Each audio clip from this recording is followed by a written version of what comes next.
Newbury Pharmaceuticals just exited the stage here at Stockholm Corporate Finance Life Science Day. And sitting beside me right now is the CEO, Lars Minor. Welcome. Thank you so much. Happy to be here. How did it feel to perform today? It was great being with an audience and an audience that was interested in hearing more about Newbury Pharmaceuticals and had relevant questions. So I always enjoy coming out speaking at these congresses and conferences and meeting investors and having the dialogue with investors. So great being here. And what were you able to tell them today? Well, I was able to tell them the story about Newbury Pharmaceuticals, a story about a young, relatively newly listed company that has embarked on a growth strategy.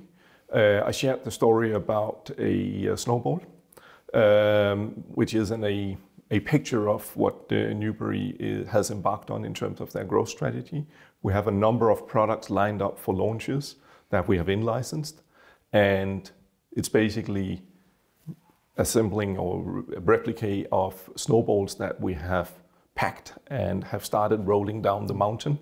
The more snowballs we roll down the mountain, the bigger they will get and the more sales we will generate. So that is a good picture of what we have embarked on in terms of launching our products in the Nordic space and growing the snowball to grow the business. In February of 2022, you listed the company, and that means that you've been public for just a little bit over a year. Could you summarize what you've been able to achieve in that time? Yes. So strong focus has been on building the organization to make sure that we have the capabilities in place to execute on our growth plans. So we have strengthened our business development focus with a head of business development based in Switzerland. We have strengthened our head of our regulatory department with a head of regulatory to make sure that we can execute on the many submissions that we have done to the authorities. And we have expanded our pipeline of products. There was 11 products when I came into the role 1.5 years ago, and now we have 30 plus products in the pipeline. So we have expanded pipeline, organization, and we have launched the first products in the market and demonstrated our ability to win tenders in the market and achieve market leadership in the Swedish space with that product. From 11 products in the pipeline to now 30, is that the sort of rates that we should continue to expect from you? We do have appetite for more and are constantly looking for opportunities. It's not a numbers game, but a question of identifying the right assets and product opportunities that we can identify. But certainly we have ambitions of having an even stronger pipeline of products in the space, whether that is going to be 40 or 50, to be seen. Tell us a little bit more about that in licensing and looking for new products. How does due diligence really work when acquiring different form of pharmaceutical drugs? Where do you start and where do you end? So it starts basically with identifying the opportunities in the market space.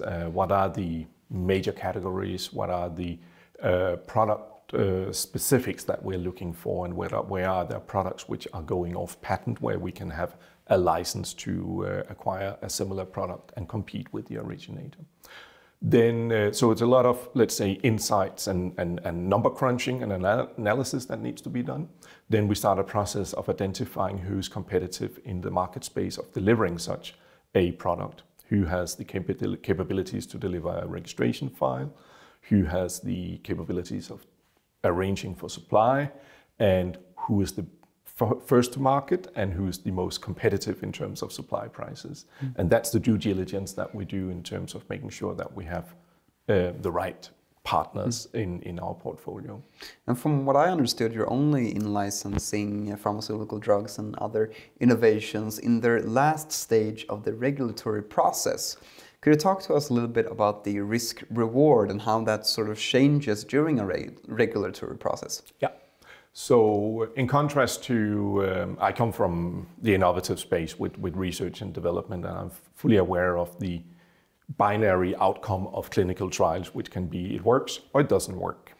The products that we're looking for are established products that have shown that they do work and can be registered. So we're looking for exchangeable products that are competing against originators. So here it's a matter of having a right regulatory dossier that is documenting that they are similar to the originator. And we're looking for branded products that can be improvements to existing products where we can have a better delivery system or an improved, reduced number of tablets to be taken each day, so that we're adding value to the products and the patients. And are trying to identify both kind of products. But it could equally also be established products that are already on the market, where we acquire those assets and give a little bit of what I call tender love and care to those brands. Let's talk about some of the products that have been approved. And correct me if I'm wrong here, but during the fourth quarter and up until May, you've had 3 MS medicines approved. What are your expectations of these products on the Scandinavian market? We have, that's correct, recently obtained approval for one of them is dimethyl fumarate, which was approved 2 days ago, and are expecting to have more approvals getting into the Nordic space. We got Sweden approved and expecting Denmark and Norway to come soon, and are planning for the launches of those products upon patent expiry and will bring them to market. Whether we will achieve market leadership, as we have done with icatibant Newbury, is to be seen. Depends on how competitive we are, how much sales we will generate. It's difficult to estimate at this point of time, and not something where I will necessarily put a number out in the field. But what I can say is that we will pursue the opportunities that do exist with those products, and will be launching them as quickly as possible in the market space. That was all my questions. Thank you very much, Lars. Thank you for being here.